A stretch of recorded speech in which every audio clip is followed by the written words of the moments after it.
I'm Sarah. And we are a Shire Thing. What are we doing today? So, today we are going to talk about the books that we loved, books that we felt very strongly about in 2018. I don't know about you, I read just over 40 books this year. I don't know how many I read. She's good at counting. I'm not good at counting. I keep track on Goodreads. I highly recommend it. Absolutely. So today we've each picked 5 books. As hard as that was. Super hard. Super hard. I may have just had like last minute sneak in like, oh, and then changed. I watched it happen, people. I watched it. Yes, so these are in no particular order. Absolutely not. Mine. It's not like 1 to 5. It's exactly. Just like these are my 5. All right, so let's get started. Okay. Do you want to rock, paper, scissors to go first? Sure. Rock, paper, scissors, shoot. Bam. I guess I'm going first then? I guess you're going first. Okay. Then. So my first one, I don't have a physical copy because I listen to a lot of books on Audible because, so it's right here. Ding! Here it is. It is Six of Crows and Crooked Kingdom by Leigh Bardugo. I was just absolutely enamored with these books. I love me a heist book. I love me an ensemble book. And I love me a book with some diversity. And we have like all of those. We're like checking all the boxes. But more than anything, I think Leigh Bardugo just really knows how to like drive a story forward. And she grabs you and just will not let you go. Yeah. At one point when I was reading Crooked Kingdom, I texted Sarah and I was like, my heart can't take this. I need a break, but I can't take a break. So I just loved it so much. I know you read it too, Sarah. Yes. What? Yep. Yeah? Awesome. I liked it very much. I think it's something that my husband will love. Yes. I think it will be one of his all-time favorite reads. It wasn't a top for me. That's fair. It was up That's there totally in the fair. series. I read both this year. Just not your favorite. Just not my Just favorite. Not absolute it was favorite. good though. I do recommend it. It's one of my favorites. Okay, what's yours? So mine was Strange the Dreamer by Leanne Taylor. This book is really hard to talk about without giving things away. We start following Laszlo Strange, who is a librarian and an orphan, and he's obsessed with this forgotten place that is now called Weep. It is not the original name, and I do not want to give away any more than that. Please read it and be surprised. Okay. Because there's lots of spoilery things if I go any further. Absolutely. I am intrigued. So this book, it was one of my first reads this year. Mm-hmm. Every other book I read this year was compared back to this one when I was reviewing it. Okay, then. That's saying a lot. That's saying a lot. It was, I loved this book, but did I love it as much as Strange the Dreamer? So for Crooked Kingdom and Six of Crows, I think that's what happened. I enjoyed it, but this book blew my mind. The world building is incredible. Oh. The characters are lovely. I just could not put it down, and it is, I'm going to do this a lot, people, when I don't put books down that are like thick. Yes. Highly recommend. I love this book. Awesome. So next, I also don't have this one, also listened to it on Audible. It is the 5th season and then the 2 subsequent books, The Obelisk Gate, and frankly, I don't even remember the name of the last one because I could not stop reading them, and I just read them all 3 as if they were like one long book situation. They're by N.K. Jemisin, and honestly, I enjoyed these books. They also helped me grow as a person. Like, the world building in these books is amazing. The magic is based on geology and like earth manipulation and plate tectonics. It's really, really super cool. And it taught me a lot about discrimination and race and what it's like to be a discriminated person. I don't claim to have experienced a ton of discrimination. I acknowledge my absolute privilege.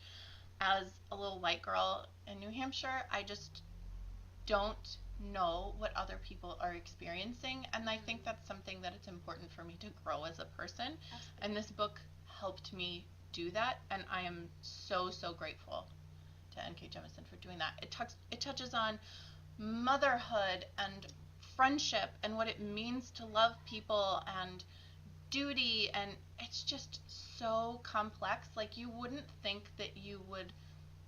I didn't think that I would enjoy reading a book about a grieving mother who has just lost her baby. But I do, and she writes in first person and second person. Second person, and it's like second person is so hard to pull off because it's like you're stumbling through the forest, blah blah blah blah blah, but it just makes it so much more visceral. I don't know how she pulled it off. It's amazing. So good. I'm adding it to my 2019 TBR. Yes. For sure. TBR, by the way, is to be read. To be read list. To be read list. Okay. Next. Okay. So next up for me was The Savior's Champion by Jenna Moreci. If you missed last week's video, our very first video, we did a writing tag by Jenna Moreci. Go check it out. It's amazing. It's also in December. She is an indie author, so go pick it up if you need some last minute in December reads. So The Savior's Champion, I received an ebook copy of this as an ARC, which is an advanced copy for the purpose of reviewing. I loved it so much that when it came out, I bought the hardcover because it is such a good book. You read this. I have. I loved it. I read it in like a day and a half. Yeah. I flew right through it. So The Savior's Champion follows Tobias, the main character. It is, I would say, a mix of The Bachelorette meets Gladiator. Yep. It is a dark adult fantasy. There's lots of cussing. There's lots of violence. It's incredible. The storytelling, the world building feels very Greek and Roman-esque. Yes. Yes, she absolutely nailed that. So I highly recommend The Savior's Champion. And her characters are very distinct. Yes. I love that about her writing. Especially, and I loved bringing that up too. I brought it up in my review actually because there are a ton of characters in this book. I am someone who's ADD, and I am not the best at remembering names. Yep. Every character stood out, and I remembered who they were. Absolutely. And for a huge cast like that really meant a lot. That's really hard. So, fantastic indie author. I'm looking forward to The Savior's Sister, the companion novel. She's working on it now. But, yeah. I'd say hurry up and write, but I don't appreciate people telling me to hurry up and write, so. Okay, so my next one is... Sorry. Alright, so my next one is actually a series of graphic novels called Amulet by Kazu Kibuishi. And these we found in the children's section of graphic novels, and I read them this year with my son. So let me get out the first one. The art is amazing. It's about a girl and her younger brother who get transported to this other world. So it's a portal fantasy. We've got this like cool octopus thing here. Oh my goodness, the artwork is beautiful. The artwork is just gorgeous. I'm gonna have to pick this up for my son. Yeah, my son and I just flew through it this year. She discovers she has magical powers. There's all these like cool robots, and it's kind of steampunky. Look at this house on the back. Like, it's just gorgeous. And both my son and I really, really enjoyed it. So I think it's a great one for grown-ups. I think it's a great one for kids. I think it's a great one for kids and grown-ups together. It really nicely explores some complex themes in a way that's not like worrisome for children. Oh, good. So that is Amulet. Awesome. Next up on my list is technically the so far duology. It's a maybe if she's going to continue. A maybe, huh? Vicious and Vengeful by V.E. Schwab. These books are dark and twisted. One of my favorite quotes from the first one, Vicious, is, "There are no good men in this game." So it's a sci-fi. It follows characters who become extraordinaries, which could mean that they become superheroes, but that's not exactly how it happens. Okay. Yes, so I very much enjoyed these books, as well as almost every other Victoria Schwab book that has come out ever. I say almost every other because there's 2 left that I have to read. I also went to her event for Vengeful on my wedding anniversary in Boston.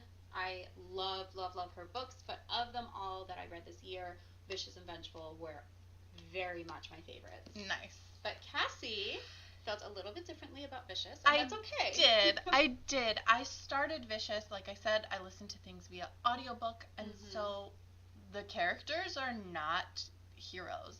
I mean, I didn't read far enough to see if they're even anti-heroes, but their thought process were just, their processes were very dark, and they were just like a little triggering to me. I think it's because I was like, had it in my ears, so it was like very visceral to me. I want to try it again in print form because I think maybe I'll be able to separate myself a little bit more. Yes. But they were just like, I don't want to make them sound like evil. They're just kind of like the smart kids that think everybody else are plebeians. It is called the Villains series. It is called the Villains series. So like, yeah, and what did it for me was by the end of the book. In the beginning of the book, I understand they're not the best people ever. You're like, these are trash humans. By the end, there were several that I was rooting for. Okay. And even in the second one, there were multiple ones that I was rooting for, and they were on opposite sides of things. So I'm like, I don't know who I want to come out of the conclusion here. And that's what makes me want to try it again. Because you root for the gray area? Yeah, for people? sure. I guess we could call it. Yes. There are no good men in this game. The gray area people. Okay, so my next one, or next two, also duology. I feel like there's a lot of duologies lately. Yes. Strange the Dreamer is too. I haven't read Music of Nightmares yet. It's on my shelf. It's on my TBR. I'm getting to it. Okay, so there's a lot of duologies lately.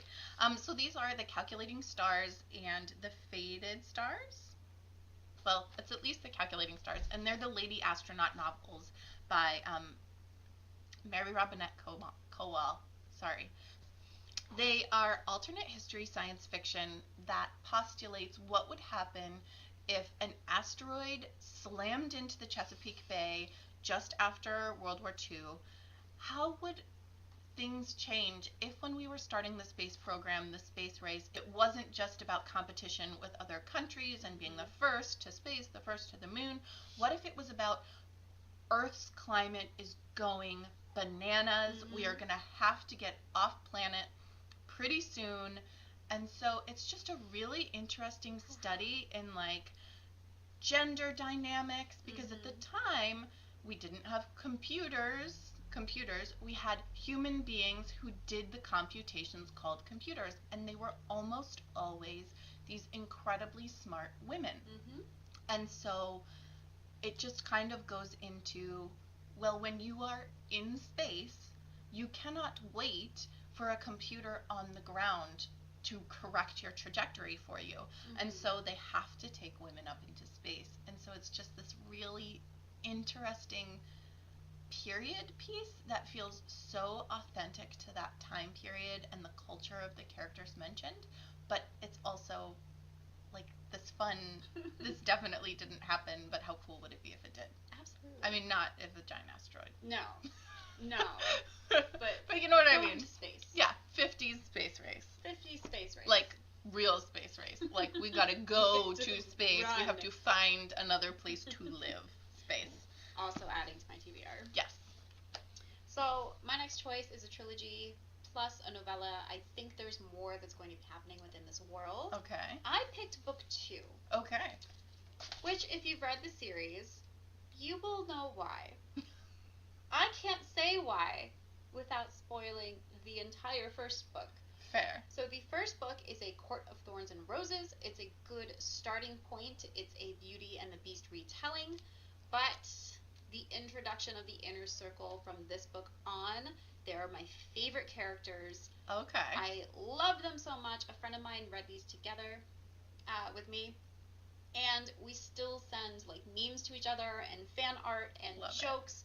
So it really, there were a couple other books where the story and the world building was like right on par. It was really hard to choose, but at the end of the day, we still talk about these characters, and it's been months since we've finished. So A Court of Thorns and Roses / A Court of Mist and Fury and On from Sarah J. Maas. This is technically a new adult series. There are some very adult themes. in these books. So sometimes it gets categorized as YA. It is not. It is not. It is not. And these are not. I mean, the first one is a little bit smaller. This, I think, is the biggest of the series. Mm-hmm. But, so, I mean, comment below if you're like, number 2, yes, was the best. Number 2. Don't say why. Don't ruin it. Okay. But I love That's it been so on my much. TBR for a long time, and I just need to get to it. Yes. You can borrow the series. Okay. You can't borrow my Schwab because they're all signed. But That's you can fair. borrow my Sarah J. Maas. That's fine.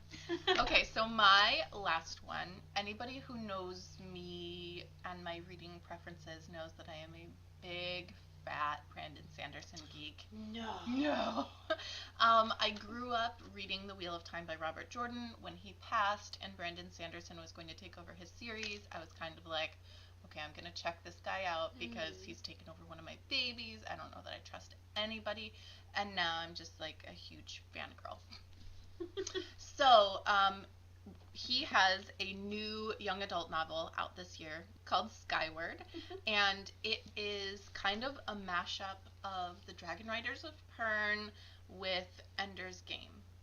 Ooh. So if like the White Dragon is about Jacksum, a boy and his dragon, this is about a girl and her starship.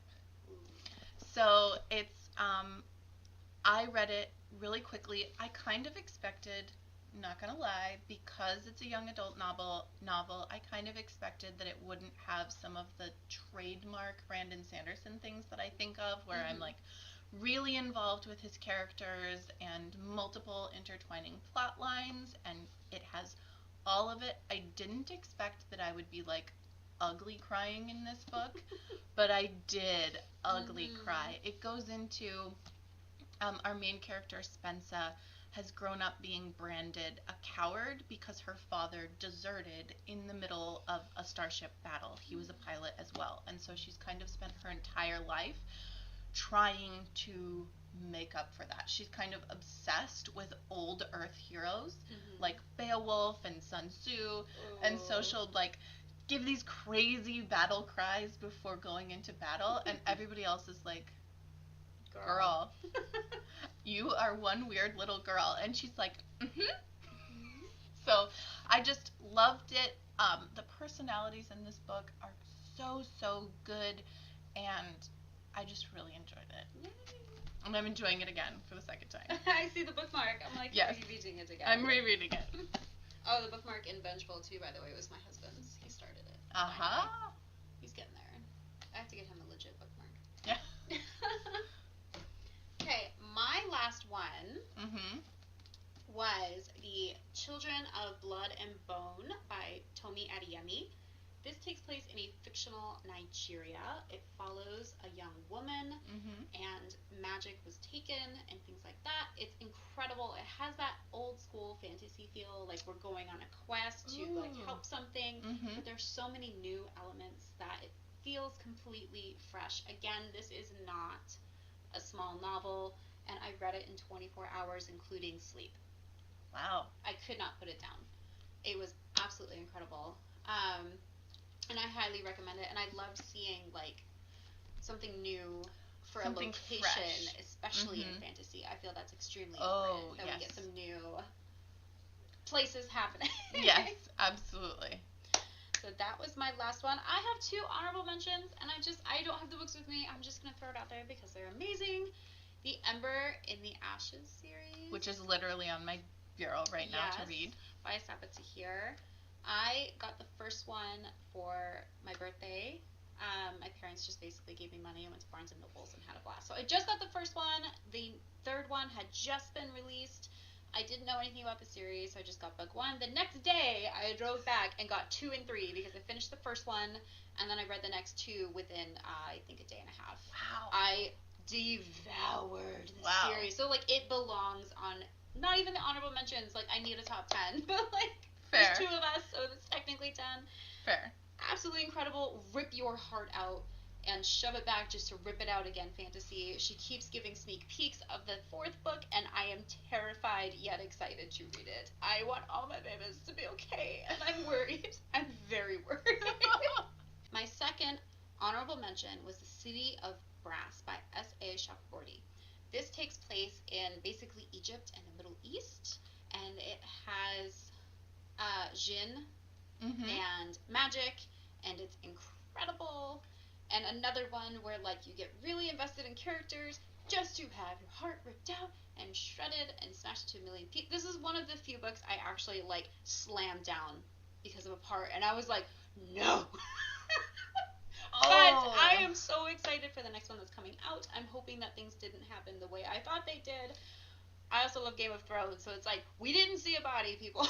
We didn't see a body. Although I'm not sure if we did with this one now that I'm thinking about it. Anywho, not to give spoilers, I'm not going to name names. It's another one that belongs on this list. Again, I love that it takes place somewhere different. Oh, and I should have mentioned also, Ember in the Ashes is really based around India and the invasion of Britain. Oh, interesting. But it's a fantasy. So I'm loving that fantasy books are coming out. Branching out. That are not just in Europe anymore. Yes. We need to break, people. We need to expand our We live in the Shire. We love hobbits as much as the next girl. Yes. We love the Shire as much as the next girl. And I mean, these are like, again, fictional Celtic Isles. So yeah. But let's go some other places too. Let's explore a little bit. Awesome. So good job, Fantasy, for finally branching out. It's about damn time. It's about time. Marie Lu also.